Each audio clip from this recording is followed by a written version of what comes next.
Starting at the 68th verse, it says, "Blessed be the Lord, power of Israel, for he hath visited and redeemed his people." And we just looked up that word redeem.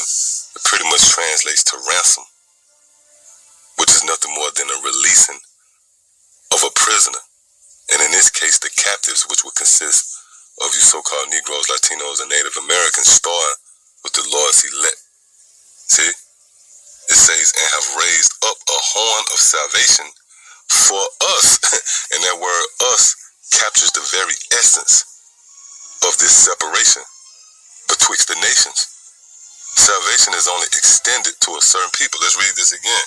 "And have raised up an horn of salvation for us in the house of his servant David." And the house of this servant David symbolizes the elect, the house of David. See that? Verse 70, "As he spake by the mouth of his holy prophets, which have been since the world began, that we should be saved from our enemies and from the hand of all that hate us." Yeah, let's read this again. It says that we, and that word we again symbolizes separation. See, that we should be saved from our enemies and from the hand of all that hate us.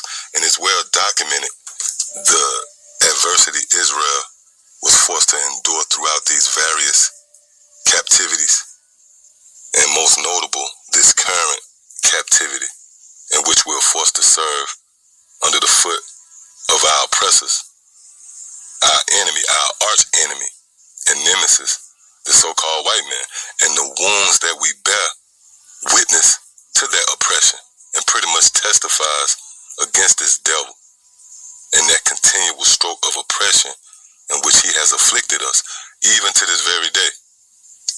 For an example, you have certain laws and legislations on the books that set up an effort to keep the children of Israel in further derision. Only an enemy would do such a thing.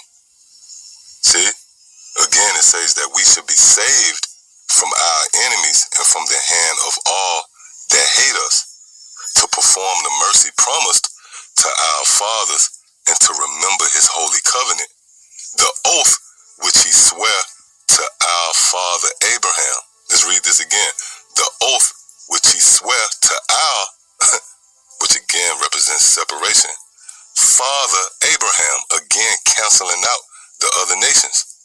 See?